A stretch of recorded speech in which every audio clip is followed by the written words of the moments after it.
मानव जीवन का उद्देश्य है कि अपने मन, वचन और कर्मों से औरों की मदद करना।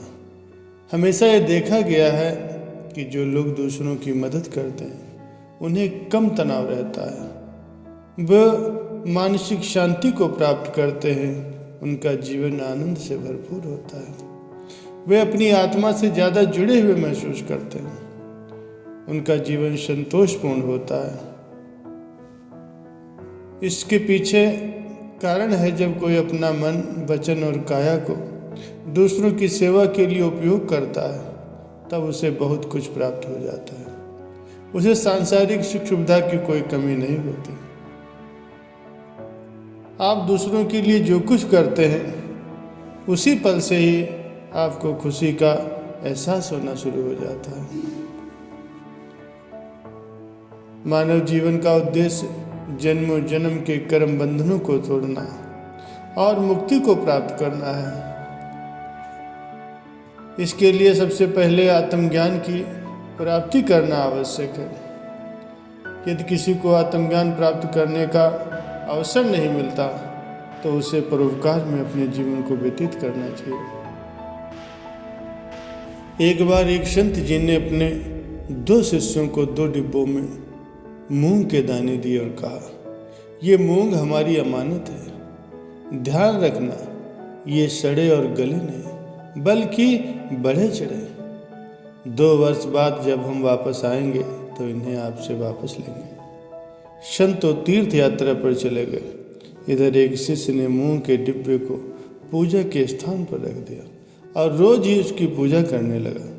दूसरे शिष्य ने मूंग के दानों को खेत में बो दिया। इस तरह 2 साल में उसके पास बहुत मूंग जमा हो गई। 2 साल बाद जब संत वापस आए और पहले शिष्य से अमानत वापस मांगी तो अपने घर से डिब्बा उठा लाया और संत जी को थमाते हुए बोला, गुरु जी, आपकी अमानत को मैंने अपने प्राणों की तरह संभाला है। इसे पालने में झुलाया, इसकी आरती उतारी, पूजा अर्चना की। संत बोले, अच्छा जरा देखो तो सही कि अंदर के माल का क्या हाल है। संत जी ने ढक्कन खोल कर देखा तो मूंग में घुल लगे हुए थे। आधे मूंग की तो चटनी बन गई थी, बाकी बचे खुचे भी बेकार हो गए थे। संत ने शिष्य को मूंग दिखाते हुए बोले, बेटा, क्या इन्हीं घुनों की तुम पूजा अर्चना करते रहे इतने समय तक? शिष्य बेचारा शर्म से सिर झुकाए चुपचाप खड़ा रहा। इतने में संत ने दूसरे शिष्य को बुलाकर उससे कहा, अब तुम भी हमारी अमानत लाओ। थोड़ी देर में दूसरा शिष्य मूंग लाद कर लाया और संत जी के सामने रख करके हाथ जोड़ करके बोला, गुरुजी, ये रही आपकी अमानत। संत बहुत प्रसन्न हुए और उसे आशीर्वाद देते हुए बोला, बेटा, तुम्हारी परीक्षा के लिए मैंने ये सब किया था। मैं तुम्हें वर्षों से जो सत्संग सुना रहा था उसको यदि तुम आचरण में नहीं लाओगे, अनुभव में नहीं उतारोगे तो उसका भी हाल इस डिब्बे में पड़े मूंग के जैसा हो जाएगा। यदि सुने हुए सत्संग का मनन करोगे, खुद गोता मारोगे और दूसरों को भी ये अमृत बांटोगे तो उसका फल भी अनंत गुना होकर के मिलेगा। यही सुख में जीवन की चाबी है। अपना भी जीवन सुख में बनता है और जब हम दूसरे को सत्संग मार्ग पर लगाते हैं तो उसका भी जीवन सुख में बन जाता है। प्यारे सज्जनों, बहुत समय पहले की बात है कि एक विख्यात ऋषि के गुरुकुल में बालकों को शिक्षा प्रदान की जाती थी। उनके गुरुकुल में बड़े बड़े राजा महाराजाओं के पुत्रों से लेकर के साधारण परिवार के लड़के भी पढ़ा करते थे। वर्षों से शिक्षा प्राप्त कर रहे शिष्यों की आज शिक्षा पूर्ण होने वाली थी और सभी लड़के बड़े उत्साह के साथ अपने अपने घरों को लौटने की तैयारी कर रहे थे। तभी ऋषिवर की तेज आवाज़ सभी के कानों में पड़ी, आप सभी एक मैदान में एकत्रित हो जाए।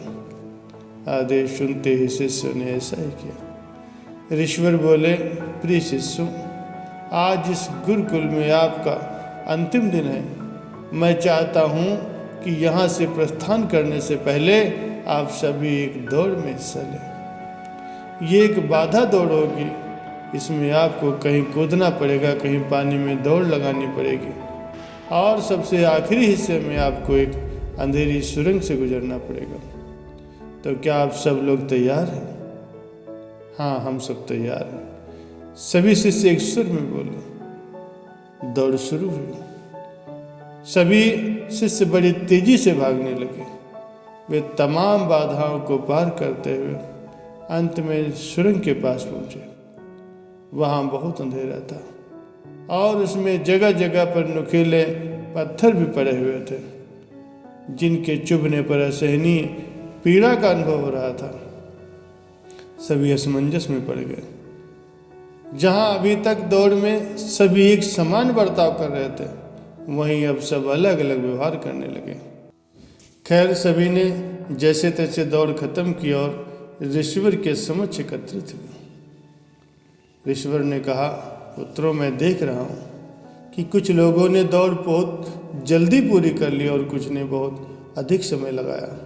भला ऐसा क्यों है? ये सुनकर के एक शिष्य बोला, गुरुजी, हम सभी लगभग साथ साथ ही दौड़ रहे थे, पर सुरंग में पहुंचते ही स्थिति बदल गई। कोई दूसरे को धक्का देकर आगे निकलने में लगा हुआ था, तो कोई संभल संभल कर आगे बढ़ रहा था और कुछ तो ऐसे भी थे जो पैरों में उठा उठा कर अपनी जेबों में रख रहे थे, ताकि बाद में आने वाले लोगों को पीड़ा न सहनी पड़े। इसीलिए सब ने अलग अलग समय में दौड़ पूरी की। ठीक है, जिन लोगों ने पत्थर उठाए हैं वे आगे आ जाए और मुझे वो पत्थर दिखाएं। ऋषिवर ने आदेश दिया। आदेश सुनते ही कुछ शिष्य सामने आए और वो पत्थर निकाल कर दिखाने लगे। पर ये क्या, जिन्हें वे पत्थर समझ रहे थे, दरअसल वे बहुमूल्य हीरे थे। सभी आश्चर्य में पड़ गए और ईश्वर की तरफ देखने लगे। मैं जानता हूँ कि आप लोग इन हीरों को देखकर आश्चर्य में पड़ गए हैं। ईश्वर बोले, दरअसल मैंने इन्हें सुरंग में इसीलिए डाला था। ये दूसरों के विषय में जो सोचते हैं उन शिष्यों को मेरा इनाम है।